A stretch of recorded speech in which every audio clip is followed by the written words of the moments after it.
Tá. Ô, Roger, você tem aí a votação de ABC já pronta? Que senão eu monto aqui.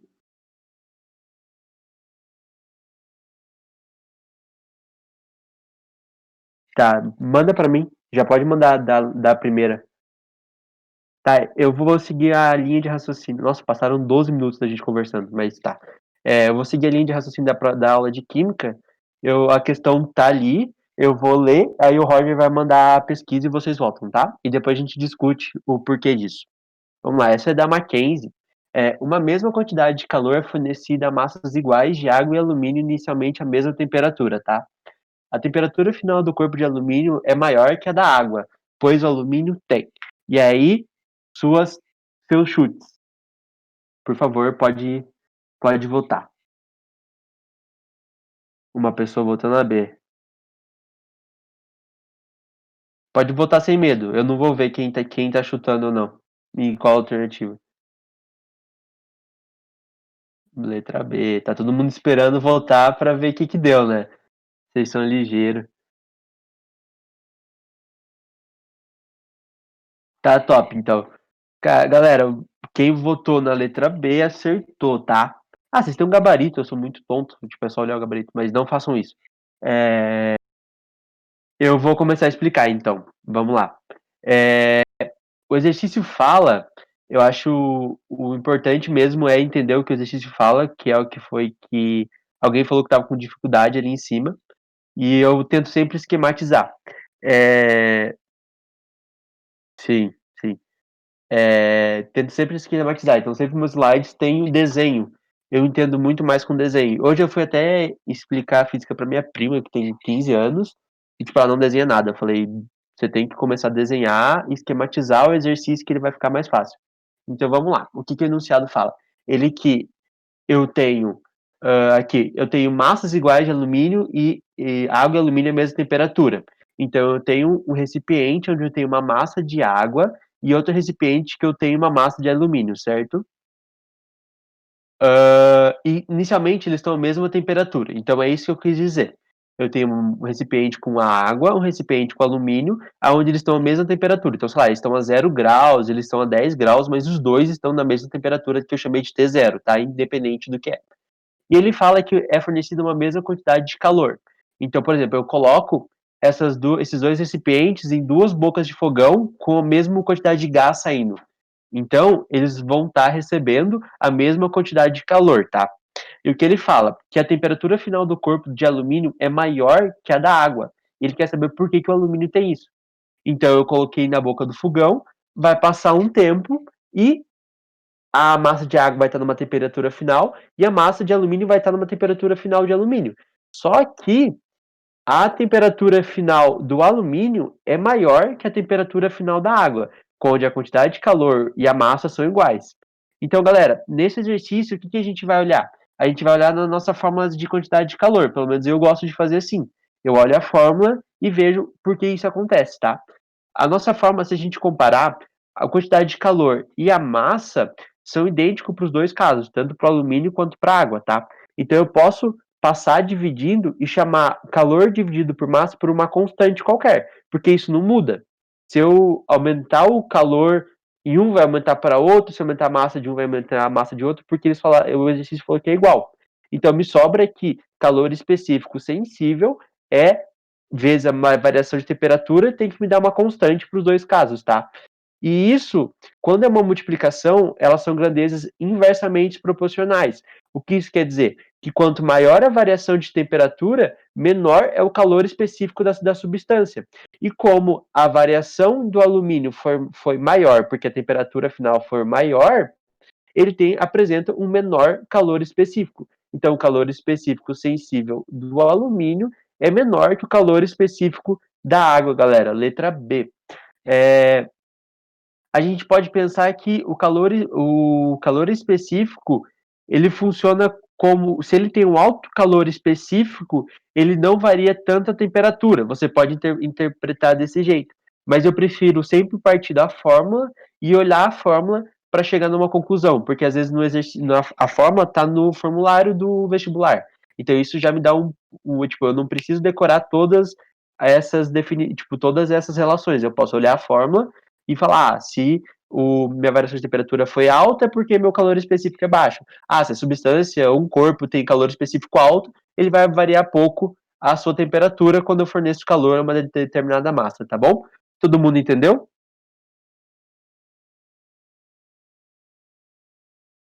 Eu acho que, todo mundo respondeu certo, assim. Tá. Se ficar alguma dúvida, pode falar, tá? Vamos para a letra 2, Roger, se você conseguir colocar o... Obrigado. Vamos lá. Duas esferas A e B de metais diferentes, desculpa, de metais diferentes, mas de mesma dimensão, estão inicialmente à mesma temperatura, tá? São colocadas simultaneamente em um congelador a 10 graus Celsius. Verifica-se que a esfera A atinge o equilíbrio térmico antes de B. Então ele quer saber. Ih, vai dar errado, não tem A e B essa. Esquece, Roger.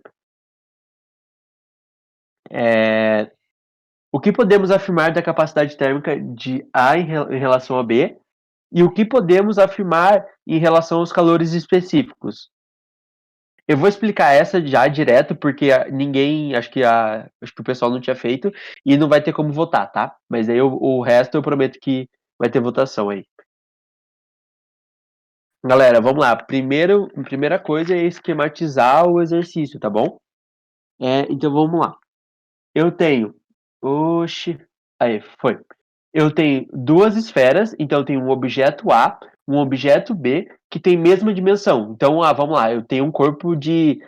São dois quadrados que têm o mesmo lado, altura e largura. Ou são duas esferas, desculpa, que tem, sei lá, as duas esferas têm raio 10, por exemplo. Então, eles são idênticos. Só muda o metal que é composto. Então, tem o objeto A e o objeto B, que estão inicialmente à mesma temperatura. Então, vamos lá, ele está os dois a 0 graus Celsius, estão os dois a 20 graus Celsius, só que não importa quanto é essa temperatura, por isso que eu chamei de T0, uma temperatura inicial, tá? Então, os dois são colocados simultaneamente no congelador. Então, eu peguei esses dois objetos, fui lá e coloquei no congelador a 10 graus Celsius, galera. O que acontece quando eu coloco a 10 graus Celsius? Os dois metais vão tender a temperatura de menos 10 graus Celsius. Então, eles vão receber calor ou doar calor, vai passar um certo um certo espaço de tempo, aonde ele vai chegar a uma temperatura final de menos 10 graus Celsius. E assim acontece com o objeto B também. Ele vai receber o CD calor, eu não sei qual é a temperatura inicial, e vai passar um certo espaço de tempo, e ele vai tender o equilíbrio térmico, a menos graus Celsius, tá? Só que ele fala que verifica que a esfera A atinge o equilíbrio térmico antes da B. Então, o que isso quer dizer? Que o tempo de A mudar a temperatura é menor. O tempo de A de T0 até menos graus Celsius é menor que o tempo do corpo B, do objeto B, e de T0 até menos graus Celsius. Galera, vamos olhar a mesma fórmula de antes. Só que a gente vai usar agora, em vez de M calor específico, eu vou usar capacidade térmica, que foi o que ele me pediu na letra A. Vamos lembrar, capacidade térmica é a mesma coisa que M vezes C, tá? Eu só escrevi a mesma equação de uma forma diferente. Se vocês não entenderam, me avisa que eu mudo o slide aqui rapidinho para vocês entenderem, tá? Então, o calor é igual a capacidade térmica vezes a variação de temperatura.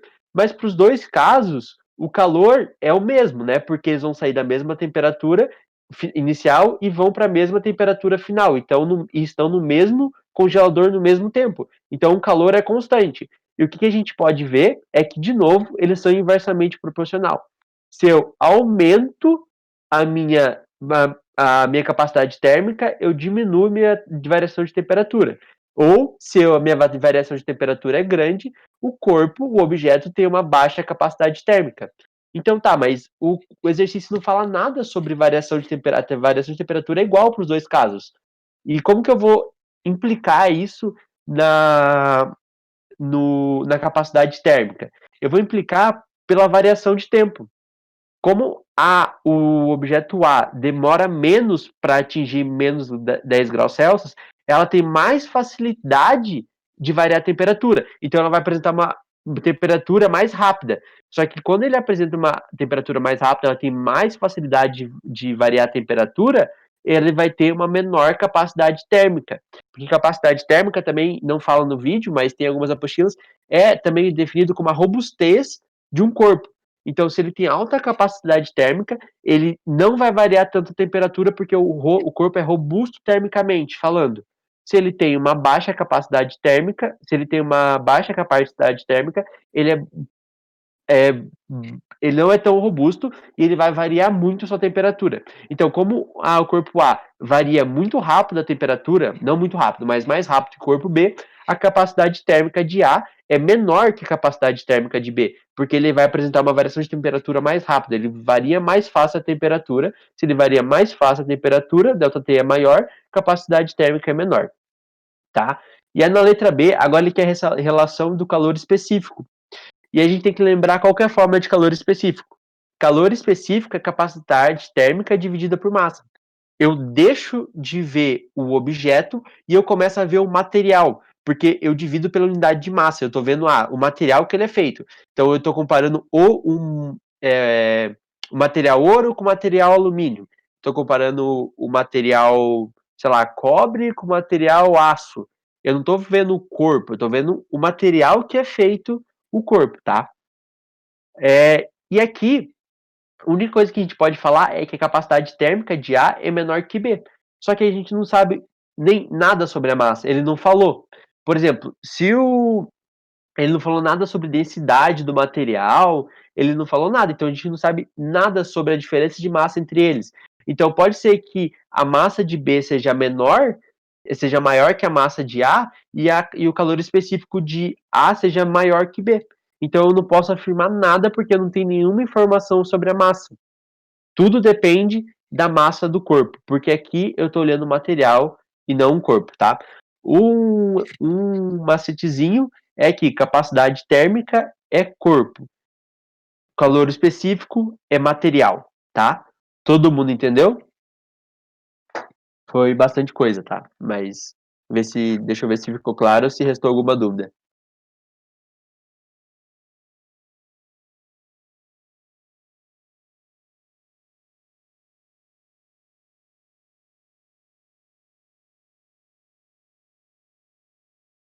E o resto do pessoal? Gabriel, Júlia, top. Marina, Pamela, entenderam? Beleza.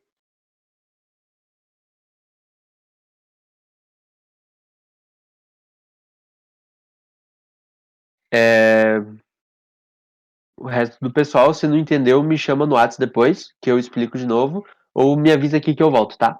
Vamos partir para a próxima. Roger, a próxima coloca somatória para mim, por favor. 1, 2, 4, 8 e 16, tá? Eu vou ler enquanto o Roger coloca, então é da UFSC. Eu coloquei esse exercício porque ele não utiliza muita fórmula, ele é mais teórico, interpretação de gráfico, não é muita teoria, é algo um pouco diferente que é cobrado na UFSC, tá? Então vamos lá, para determinar o equivalente mecânico do calor, faça um experimento que consiste em deixar cair um recipiente muito resistente com água de uma altura H em relação ao solo. O recipiente é termicamente isolado para impedir trocas de calor com o meio, mas contém um termômetro acoplado. Obrigado, Roger. Acoplado para medir as variações de temperatura ΔT da água. As colisões com o solo são inelásticas, toda energia é transformada para a água. O gráfico abaixo foi obtido com os dados do experimento realizado com 1 kg de água. Considere gravidade 10 metros por segundo ao quadrado, tá? Então ele me dá o gráfico e ele me faz afirmações sobre o gráfico. E a gente tem que assinalar o que é correta. Para a temperatura da água ser elevada a 1 grau Celsius, a altura H deve ser 800 metros. 2. Lançar o recipiente térmico com velocidades iniciais diferentes de zero levaria a maiores aumentos de temperatura da água do que os apresentados, para a mesma altura H do gráfico. 4. A variação da temperatura da água é diretamente proporcional à massa da água. 8.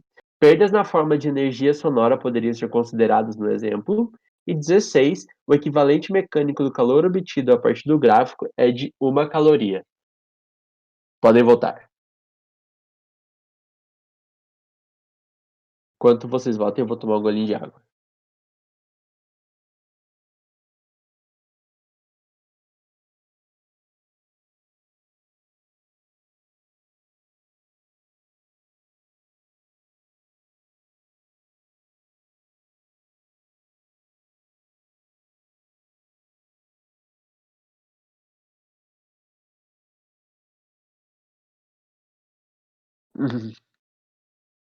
Quem que votou na letra C?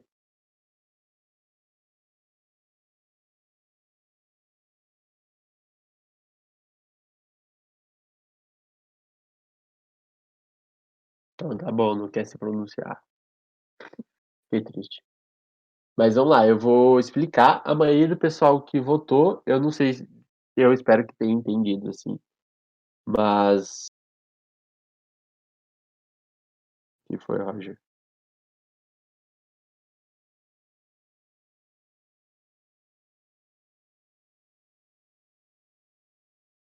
Só um segundinho que eu tô esperando agora.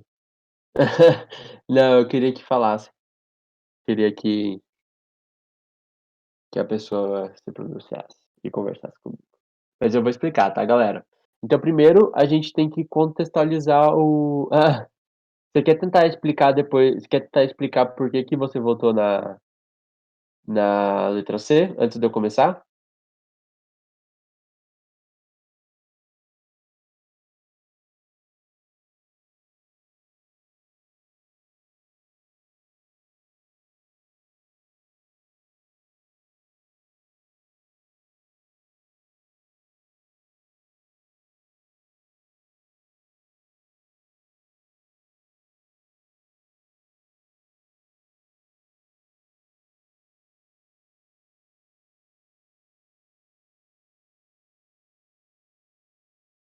Aquele momento de tensão, onde a Júlia está escrevendo.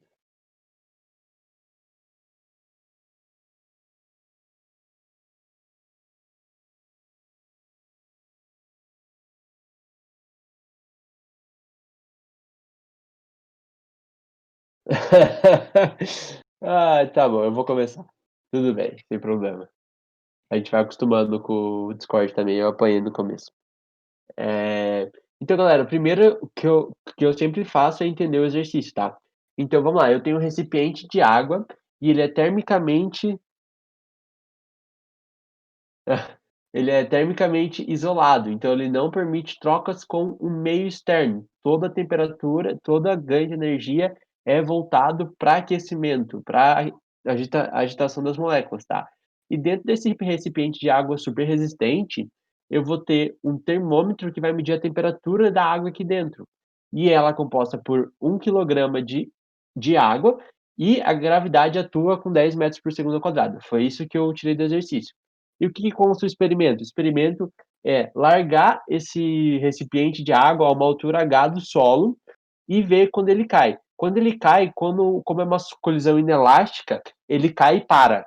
Ele não vai ficar batendo igual bola que a gente está acostumado. Ele cai e para aqui, e toda a energia que é proveniente desse choque mecânico é transformado em agitação da molécula, é transformado em aumento de temperatura, tá? Então é isso que o cara fez. E vamos começar a julgar as alternativas. Na 1, ele fala que para o aumento da temperatura da água deve ser elevada a 1 grau Celsius, para a temperatura da água ser elevada a 1 grau Celsius, a temperatura H deve ser 800 metros. Galera, a gente pode olhar o gráfico e a gente vai ver que isso aqui é uma reta que representa para todos os pontos. Aqui ele fez o aumento de temperatura de 0,1 até 0,4. Só que essa reta vai seguir para baixo e para cima. E a gente sabe que o 1 grau Celsius está lá longeão. Então, o que a gente vai fazer? A gente vai escrever a equação dessa reta aqui e colocar a temperatura, a variação de temperatura igual a 1 para que eu consiga achar o H equivalente. Então, para isso, a gente tem que achar pontos do gráfico que é fácil de ser retirado, tá? E eu escolhi esses dois pontos. Por quê? Porque esse ponto, exatamente, a altura é 100 metros, e eu sei que ele está exatamente no meio, entre 0,2 e 0,3. Então, aqui é 0,25. E eu escolhi esse ponto aqui porque eu sei exatamente que a altura é 50 e que ele está no 1/4 aqui. Então, isso aqui é 0,15, aqui é 0,125. Foi só por isso. Eu poderia ter escolhido outros pontos, só que esses pontos são mais fáceis de fazer conta. Então, foi por isso que eu escolhi esses dois. E com isso, eu vou lembrar vocês em matemática que equação de reta, tá? Então, eu sei que a equação de reta é y menos y0 igual a mx menos x0. Então, primeiro eu preciso achar o m, que é o coeficiente angular da reta. O m a gente consegue achar com ΔY sobre ΔX. O meu ΔY é o y final 100 menos y inicial 50. E o meu ΔX é 0,25 menos 0,125. Então, o meu m dá 50 dividido por 125. Fazendo essa continha, eu tenho que m me dá 400. Eu tenho que meu coeficiente da reta é 400. Então, o segundo passo é escrever a equação da reta mesmo. Então, vamos lá. Y menos y0 é igual a m vezes x menos x0. Essa é equação da reta, equação geral da reta.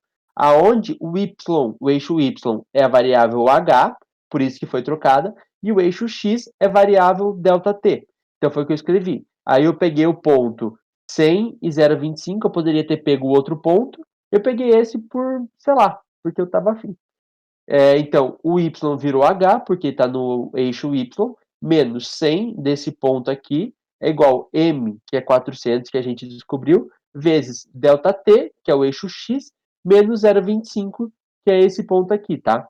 Então, o que eu fiz? Eu multipliquei aqui 400 por ΔT e 400 por 0,25.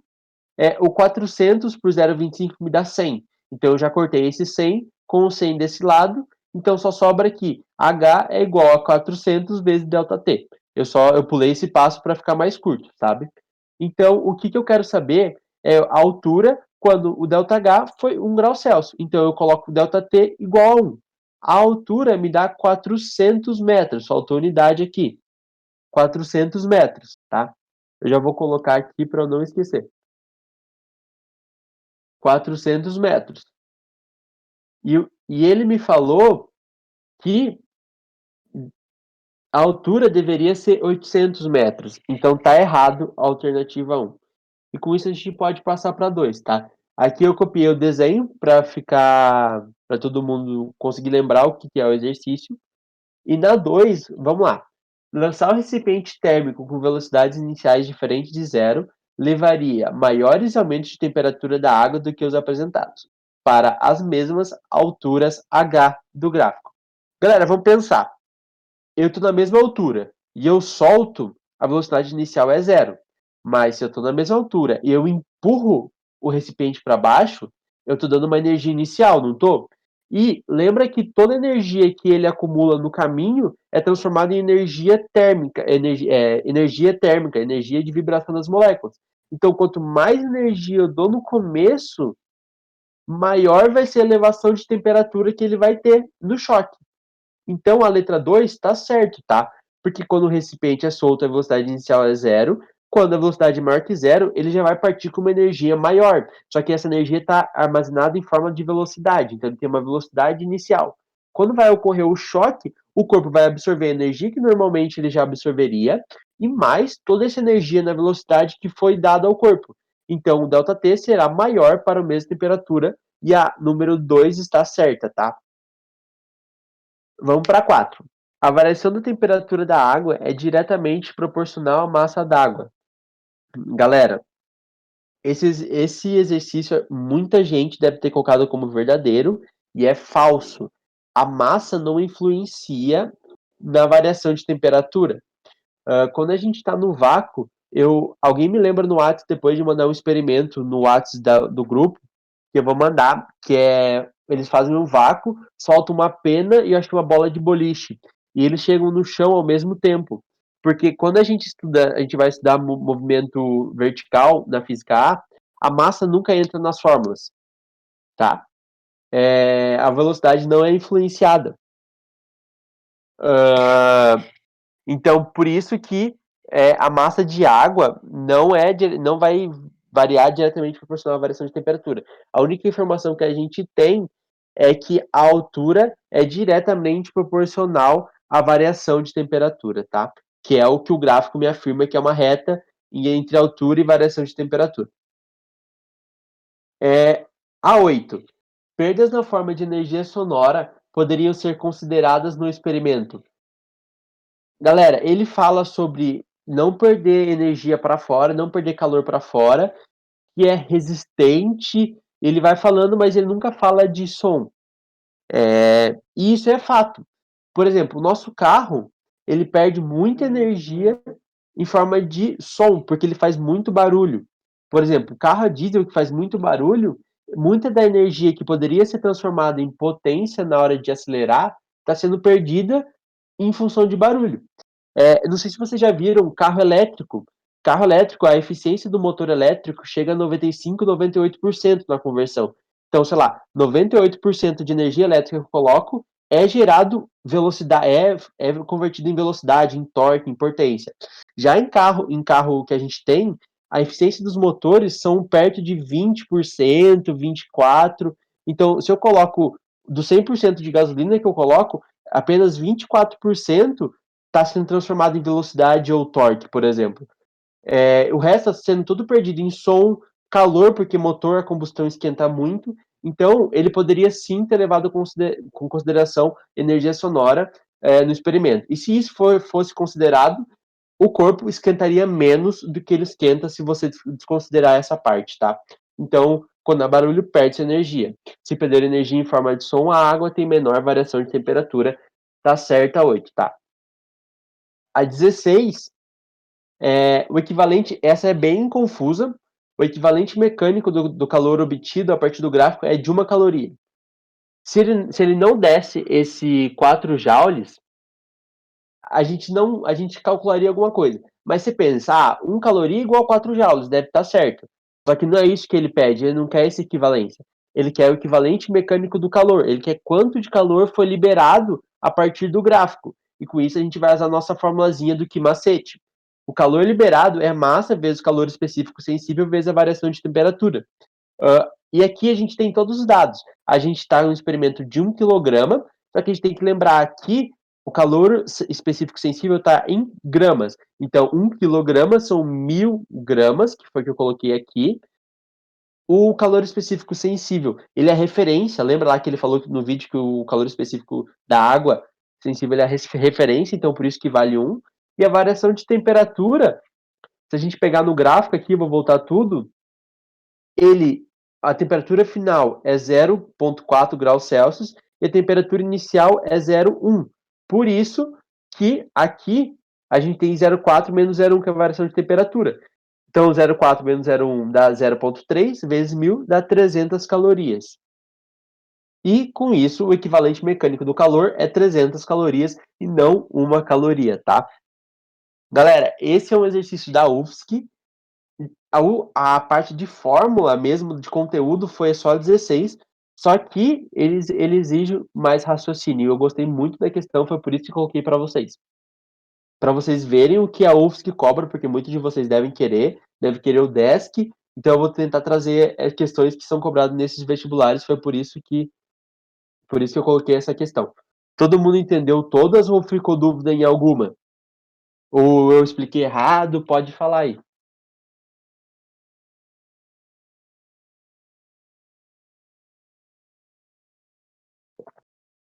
O Roger tá digitando, tô com medo.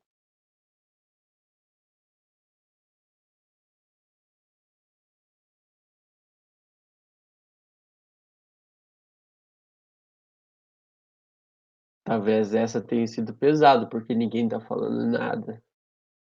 Não me abandonem. Falam tipo, não entendi, entendi, ou algo do tipo, não acompanhei, tô digerindo a questão. Conversem comigo. Tava legal.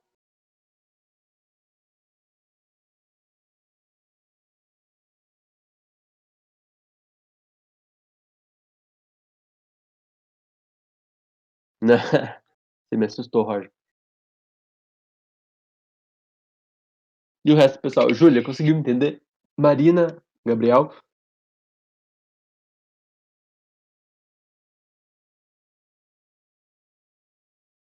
Júlia, você falou que o seu sim foi gigante ali. Tipo, tá indo, tá conseguindo entender? Tipo, pegar de pouquinho em pouquinho. Pamela, tá entendendo ou nem tá ouvindo? Ou tá só assistindo e não consegue falar?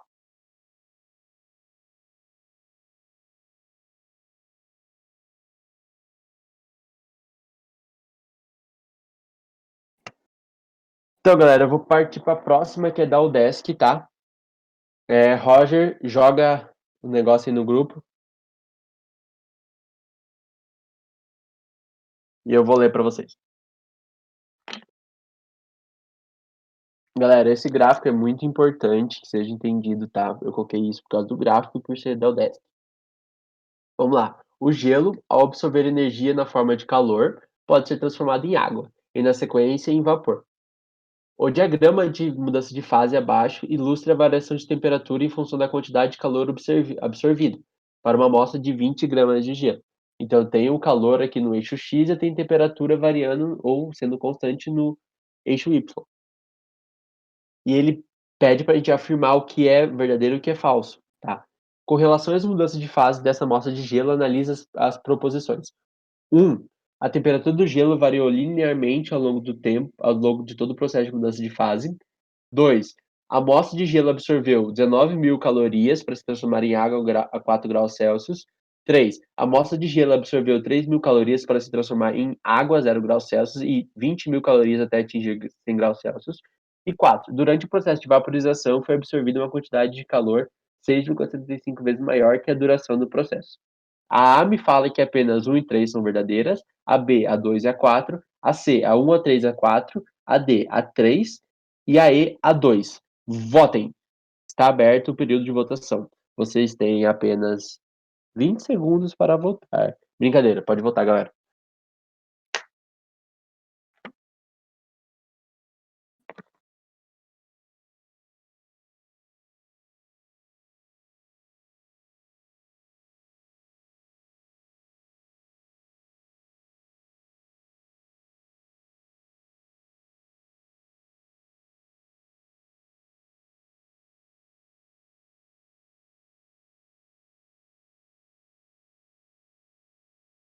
A Lara desistiu de falar. Tudo bem, eu vou começar então. Primeiro, coisa, de novo, eu só copiei o gráfico para ficar grande e eu consegui explicar, tá? Galera, esse gráfico eu vou explicar porque ele é extremamente importante que a gente entenda. Galera, água a gente tem em casa, a gente usa todo dia. Então, a gente consegue lembrar algumas coisas intuitivamente, certo? Água 0 graus Celsius tem gelo. Água menor que 0 graus Celsius é gelo, maior que 100 é vapor. É o que a gente acontece quando a gente esquenta a água ou coloca água no congelador, tá? Só que o que acontece? Quando a água está menor que zero até 0 graus Celsius, eu não tenho mudança de fase. Eu vou ter gelo, eu não tenho mudança de fase. Eu só tenho mudança de temperatura, tá? E essa parte é a parte chamada de calor sensível, aonde todo o calor cedido é feito para mudar a temperatura. Então aqui eu aumento, o calor está aumentando e eu estou mudando a temperatura. Quando a água chega a 0 graus Celsius, gente, ela não vai continuar aumentando até que todo sólido vira líquida. E essa parte é a parte de fusão, aonde eu começo a 0 graus Celsius com gelo e acabo a 0 graus Celsius com toda a água líquida. E isso não vai aumentar 1 grau até que toda a água seja líquida. Tá toda a água líquida, eu continuo fornecendo calor, agora eu já tenho só uma fase, eu só tenho uma fase, eu só tenho água líquida. Aí eu começo a aumentar a temperatura de novo. Eu aumento o calor, aumento a temperatura, vai aumentando até chegar a 100.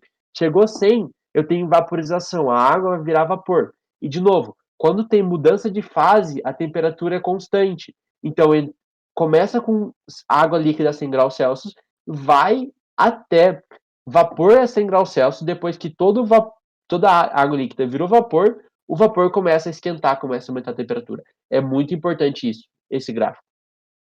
Então vamos começar a julgar as afirmações. Primeiro, a temperatura do gelo variou linearmente ao longo de todo o processo de mudança de fase. Galera, mudança de fase, temperatura constante. Eu tenho duas fases, eu tenho sólido e líquido junto, eu tenho líquido e vapor, duas fases, temperatura constante, tá? Então tá falsa a mudança de fase, temperatura constante. 2. A amostra de gelo absorveu 19 mil calorias para se transformar água a 0 graus Celsius. Galera, é muito importante que a gente se atente à palavra água. Por quê? Porque se ele falasse gelo a 0 graus Celsius, a gente ia calcular o calor dessa curva aqui, ó, só dessa. Só que ele quer que transforma gelo de -30 a água a 0 graus Celsius. O que a gente tem que calcular? A gente tem que calcular o calor de 30 a 0 graus Celsius, que é o calor sensível, mais o calor latente, que é a mudança de fase de 0 graus Celsius sólido para 0 graus Celsius líquido. Então a gente vai calcular toda essa parte aqui do gráfico, ó, toda essa parte, a primeira curva e a reta. E é isso que eu fiz. Então, calor total é calor até gelo 0 graus Celsius, mais calor para transformar gelo em água a 0 graus Celsius. Então, calor total. O primeiro calor, ele é sensível, mudança de temperatura. Então, eu tenho que macete. M vezes C do gelo vezes ΔT. E o calor para transformar gelo em água, mudança de fase. Se eu tenho mudança de fase, eu tenho que mole, que é massa vezes calor latente de fusão. E galera, o exercício devia ter dado esses valores, ou devia ter alguma pence do lado que vocês poderiam pegar. Então eu já coloquei aqui, o calor específico do gelo é 0,5 e o calor latente de fusão é 80, tá? Então vamos fazer a continha, a massa 200 gramas, calor específico sensível 0,5, variação de temperatura. Ele, afinal, é zero, e a inicial menos a -30 inicial, tá? Então aqui vai ficar positivo, vezes 0,5 vai ser 15 vezes 200, que me dá 3.000. A segunda parte vai me dar 16, faltou um zero, é 16.000 aqui, tá? Então se eu somar os dois, me dá 19.000 calorias. Deixa eu voltar tudo aqui. Então a 2 está certa. E com isso a gente já poderia eliminar a C, a D e só ficaria entre B e E. A gente tem 50% de chance, tá? Vamos continuar.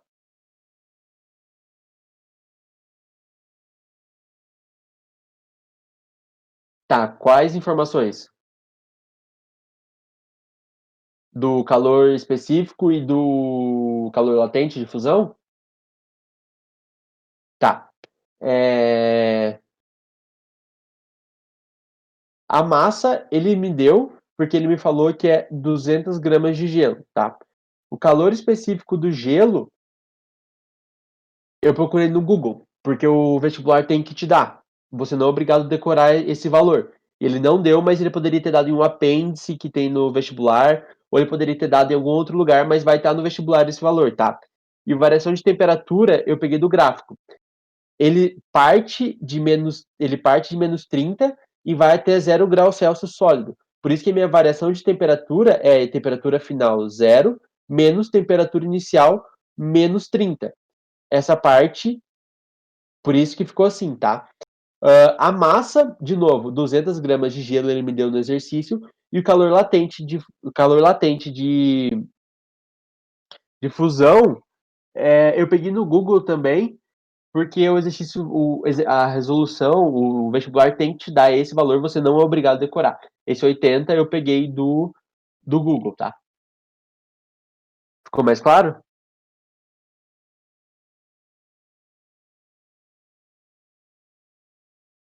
Tá, só ficou isso mesmo. Então, fazendo as contas, dá 19.000 calorias. Vamos para 3. A amostra de gelo absorveu 3.000 calorias para se transformar a água a 0 graus Celsius. Galera, se a gente falou que na 2 a amostra de gelo absorveu 19.000 calorias para se transformar em água a 0 graus Celsius, a 3 está errada, porque a gente já calculou. Só que se ele falasse a amostra de gelo absorveu 3.000 calorias para se transformar em gelo a 0 graus Celsius, estaria certo, tá? Muito atenção nesse negócio de gelo e água a 0 graus Celsius. E o resto nem preciso fazer, porque eu já sei que ela vai estar errada. E com isso, a gente não elimina mais nada. A gente tem que fazer a 4 para saber o que vai dar. A 4 ele me pede. Durante o processo de vaporização, foi absorvida uma quantidade de calor 6,75 vezes maior que durante o processo de fusão. Tá, então primeiro eu tenho que calcular quanto calor foi liberado durante o processo de vaporização e quanto calor foi liberado no processo de fusão. Galera, vaporização e fusão é mudança de estado físico. São as retas de temperatura constante. Então é essa reta sólido-líquido que é fusão e essa reta que é líquido-vapor de vaporização. Então, primeiro, calor de vaporização, mudança de fase, que mole. Calor de fusão, mudança de fase, que mole. Então, eu vou usar o calor latente de vaporização e fusão para cada um, tá? Esses valores foram pegados no Google também. De novo, Laura, eu peguei no Google, mas o vestibular vai ter que te dar. Vamos lá, massa da negócio, 200 gramas, vezes 440, peguei do Google, vai me dar 108 mil calorias.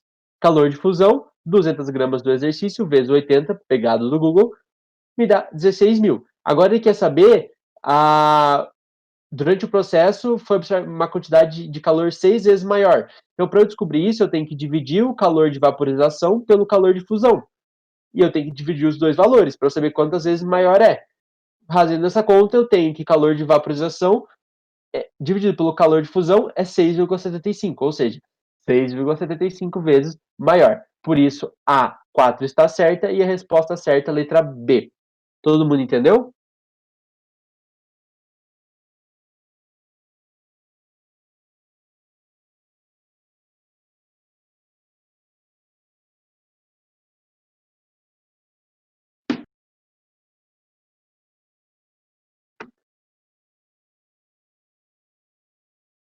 Se alguém não entendeu, me avisa. Boa. Eu vou fazer o último exercício, me comeram 10 minutos de aula, eu vou comer 10 minutos da noite de vocês. Eu vou fazer o último exercíciozinho. Aí eu deixo o último para quem não conseguir, quiser, me chama no WhatsApp que eu vou conversando com vocês no particular. Brincadeira, pô. Eu não tenho nada pra fazer mesmo. Vamos ver se não é Largados e Pelados, é Se Sobreviver Casa. Mas vamos pra última, o Roger tá me desviando do assunto. Esse aqui é o exercício de potência, tá? Eu coloquei porque falou no vídeo. E é importante o conceito de potência, porque pode ser usado em vários outros exercícios. O conceito de energia dividido por tempo é usado bastante na física, tá? Então vamos lá, rapidinho. Um aquecedor elétrico é mergulhado em um recipiente com água a 10 graus Celsius e 5 minutos depois a água começa a ferver a 100 graus Celsius. Se o aquecedor não for. Se o aquecedor não for desligado, toda a água irá evaporar e o aquecedor será danificado, tá? Considerando o momento em que a água começa a ferver, a evaporação de toda a água ocorrerá em um intervalo de tempo de aproximadamente. Então ele quer saber o quanto de tempo que ele demora para evaporar, começa a evaporar até que acaba a água. Então, galera, ele está perguntando na mudança de fase. A gente vai usar algum momento que molhe, tá? Então vamos lá. Votação. Quem quer tentar?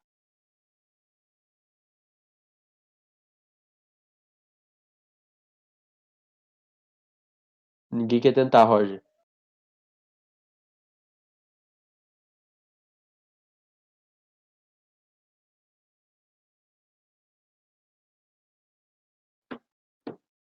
Você deve estar olhando o gabarito e respondendo, né? Porque ninguém fez, eu tô de olho em vocês. Vocês vão ver onde vai parar o gabarito. Eu vou explicar, galera. Tô brincando só. Vamos lá, esquematizar o exercício primeiro. Eu tenho um recipiente de água líquida aqui que tem um aquecedor elétrico. Eu representei por quê? Representei por quê? E a temperatura inicial dele é 10 graus Celsius. Depois de 5 minutos, o aquecedor estava ligado e forneceu temperatura, forneceu calor até a quantidade de água for para 100 graus Celsius toda líquida. Então aqui não tem mudança de fase, aqui só tem calor sensível, tá? E ele quer saber qual que é a variação de tempo para que esse 100 graus Celsius líquido vire totalmente 100 graus Celsius vapor. Então tá, mas poxa, não posso falar palavrão, né? Ou posso, não sei. Como que eu vou saber isso? Galera, o que a gente sabe é que eu tenho a quantidade de calor que ele me deu, porque eu tenho massa, eu tenho calor específico e eu tenho variação de temperatura, e eu sei o tempo que aconteceu isso. Então eu consigo calcular a potência. Eita, tá bom, não vou mais falar a palavra. Eu consigo encontrar a potência do aquecedor. Porque se eu achar a potência do aquecedor, é a mesma potência que vai fazer a água líquida virar para vapor. Então é por isso que eu vou. Por isso que, por aí que eu vou começar, tá? Então a potência do aquecedor elétrico, pela fórmula lá, é calor dividido por tempo. A quantidade de calor trocada pelo aquecedor é mudança de temperatura só, galera. Não tem nada de mudança de fase aqui. Eu tenho a massa vezes calor específico sensível vezes variação de temperatura, dividido pelo tempo, intervalo de tempo. Então, com isso, eu substituindo o valor, eu tenho potência elétrica do aquecedor elétrico, é massa que ele não me deu, então eu vou deixar M ali, como não quer nada, eu vou carregar esse M, vezes 1, a referência, vezes 90, que é a variação de temperatura, que é 100 menos 10 me dá 90, divide por 5 minutos. Então eu sei que a potência do aquecedor elétrico é 18 vezes a massa de água que tem, que eu vou deixar ali, calorias por minuto. E esse aquecedor elétrico vai continuar funcionando do mesmo jeito para mudança de fase, para vaporização. E é isso que eu vou fazer. Então, a potência do aquecedor elétrico, que é a mesma, é calor por tempo. Só que nesse segundo momento, eu não estou mais aumentando a temperatura, eu estou mudando de fase. Se eu estou mudando de fase, é o que mole. Então é massa vezes calor latente de vaporização, dividido pela temperatura. Faltou o vaporização pequeno do L, mas aí, como eu estou no processo de vaporização, calor latente de vaporização. Então eu sei que minha potência é a mesma, porque é o mesmo equipamento, 18 vezes M, que eu achei do primeiro exercício. Massa eu não sei, 440 eu peguei do Google, dividido pelo tempo que eu quero. Eu corto as duas massas, eu tenho que tempo, passo o tempo para cima e 18 para baixo, eu tenho que 540 dividido por 18 vai ser meu tempo. Logo, meu tempo é 30 minutos. Então ele demora 5 minutos para elevar a temperatura, só que demora 30 minutos para fazer toda a água líquida virar vapor. Galera, ficou claro?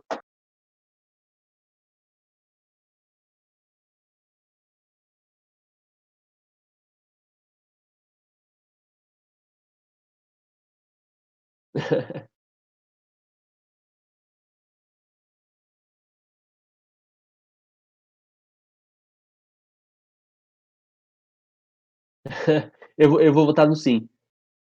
Quero ver eu não ter votos agora. Pô, votaram no não. Certeza que foi o Richelli.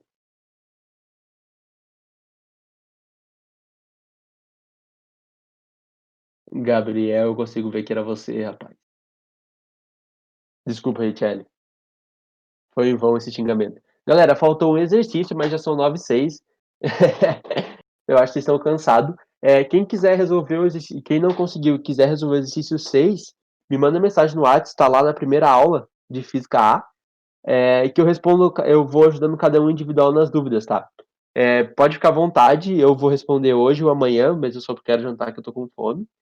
E, galera, muito obrigado por participar dessa aula, eu curti muito, assim, tipo, vocês interagindo, vocês falando. Eu sei que eu vou pegar leve nas listas, desculpa por estar pegando pesado, assim, eu vou dar uma diminuída na mão. E eu espero que vocês tentem fazer mesmo, porque eu vou dar uma segurada. E, e gostaria que vocês fizessem, tá? É, Vocês têm algum feedback, alguma pergunta para mim, assim, no final da aula? Quem quiser ir tá liberado, boa noite. Eu só vou ficar aqui para conversar com a galera. Uma boa noite para quem quiser sair. Se alguém tiver alguma dúvida ou Roger, essas perguntas são muito difíceis. Eu só sei calcular. Depende, né? Biscoito é biscoito de polvilho e bolacha é aquela que tem recheado. Depende do que você está se referindo.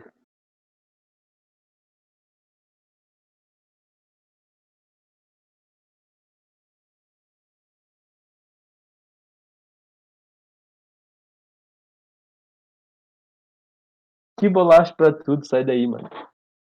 Tem divisões. Biscoito de polvilho, isso não é bolacha. Tá no nome, biscoito de polvilho. Que bolacha, mano!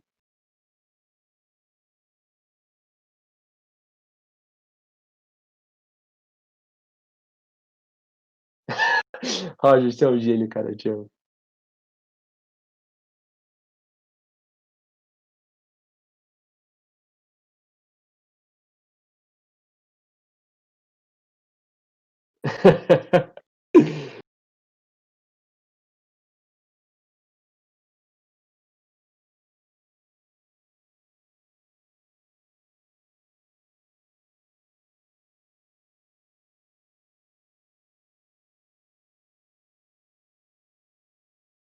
Mas enfim, galera, só lembrando, quem quiser fazer a 6, me chama no WhatsApp que eu ajudo vocês.